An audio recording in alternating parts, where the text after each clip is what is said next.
சரவணபவனே போற்றி. நாம் இன்று முருகனின் முழு வரலாற்று கதையை பற்றி தெரிந்து கொள்வோமா? இந்த உலகில் அசுரர் கொடூரமாய் பெருகி தர்மத்தை அழிக்கத் தொடங்கிய நேரம்தான் தேவலோகத்தில் ஒரு பெரிய குழப்பம் ஏற்பட்டது. அப்போது தேவர்கள் அனைவரும் சிவபெருமானிடம் சென்று பரிதாபமாக வேண்டினர். ஓ மகாதேவா, இந்த அசுரரை கலைத்திட ஒரு தெய்வீக சக்தி தேவைப்படுகிறது. அப்போது சிவபெருமான் தனது ஞான அக்னியால் 6 பஞ்சமுக தீப்பந்து உருவாக்கினார். அந்த 6 தீப்பந்துகள் சரவண பொய்கையில் விழுந்து அவை 6 முகங்களாக பிரிந்தது. சக்தி வாய்ந்த 6 குழந்தைகளாக உருவெடுத்தன. அவர் சரவணையில் வளர்ந்ததால் இருவருக்கு சரவணபவன் என்று பெயர். பின்பு பார்வதி தேவி வந்து அந்த 6 குழந்தைகளை தழுவி ஒரே குழந்தையாக இணைத்தார். அதன் மூலமாகவே 6 முகம் 4 கைகள் கொண்ட முருகன் பிறந்தார். அதனால் அவருக்கு ஆறுமுகன், ஷண்முகன், சண்டன், குமாரன் போன்ற பல பெயர்கள் வந்தனர். முருகப்பெருமானின் வாழ்க்கையில் மிக முக்கியமானது அவரது திருமணங்கள். முதலில் தேவர்களின் மகளான தெய்வானையை திருமணம் செய்து கொண்டார். இந்த திருமணம் தெய்வீகமானது. தேவர்கள் தங்கள் மகளான தேவயானையை முருகனுடன் இணைக்க விரும்பினர்.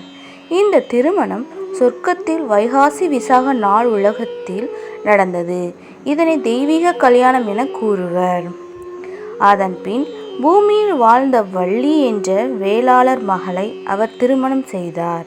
இது காதலின் கல்யாணம் ஆகும். வள்ளி திருமணம் ஒரு சுவாரஸ்யமான கதை. வள்ளி முருகனை முதலில் காணும் போதே அச்சத்துடன் ஓடிவிட்டார். முருகன் பல்வேறு உருவங்களை எடுத்தார். முதலில் ஒரு வேடன், பின்னர் பழைய தாத்தா, அதன் பின் ஒரு பாம்பாகவும் வந்து வள்ளியை பயமுறுத்தினார். இறுதியில் வள்ளி உணர்ந்த போது அவர் மனம் மாறி முருகனை திருமணம் செய்து கொண்டார். இதனை மனப்போன கல்யாணம் என்று அழைத்தனர். இதே நேரத்தில் சூரபத்மன் என்னும் அசுரன் உலகையை கைப்பற்றி தேவர்களை அடிமைப்படுத்தினான். அப்போதுதான் முருகனின் பராக்கிரமம் வெளிப்பட்டது. அவர் தேவசேனையை தலைமை தாங்கி வேலை எடுத்து கொண்டு போர்க்களத்திற்கு திரும்பினார். முருகன் சூரபத்மனை சமரிலும் ஞானத்திலும் வென்றார். 6 நாட்கள் 6 படை வீடுகளில் தங்கியபடி போர் செய்தார். திருப்பரங்குன்றம், திருச்செந்தூர், பழனி, சுவாமிமலை, திருத்தணிகை, பழமுதிர்ச்சோலை என்று 7வது நாளில் தனது வேலால் சூரபத்மனை 2ஆக வெட்டினார். சூரபத்மன் கருணை கேட்டபோது முருகன் ஒரு பகுதியை மயிலாகவும் மற்றொன்றை சேவலாகவும் ஆக்கினார். இவை அவருடைய வாகனமாகவும் கொடியாகவும் மாறினர். இதனால் அவருக்கு வேலாயுதம், சூரமகாரசன் போன்ற பெயர்கள் வந்தனர். முருகன் பக்தர்களுக்கு அருள் புரியும் தெய்வம் மட்டுமல்ல, அவர் ஞானத்தின் வடிவமும் ஆவார். சுவாமி மலையில் சிவபெருமானுக்கே ஓம் என்ற பிரம்ம மந்திரத்தின் பொருளை அவர் சொல்லினார். அந்த நிகழ்வில் சிவபெருமானை மகனிடம் குருவாக கற்றார். இதுதான் முருகனுக்கு குருவாய நம, சுவாமிநாதன், ஞான பண்டிதன் என்னும் பெயர்களும் வந்தனர். பழனியில் அவர் பக்தருக்கு அளித்த அருள் தண்டாயுதபாணி என்பதாகும். தாய் தந்தையை வணங்கியதால் பழனிக்கு வந்தார். அவர் சொன்னது, எனக்கு தேவையில்லை இந்த பசும்பாலும் பழமும், எனக்கு தேவையானது உன் அருள் மட்டுமே. இதுவே பழனியின் தத்துவம்.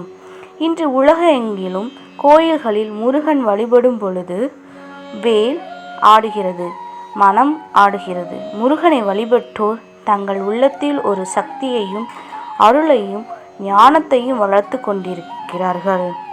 மேல்மையிலும் தோல் மிளந்தன் விதி எழுந்தான் வெற்றிவேலா.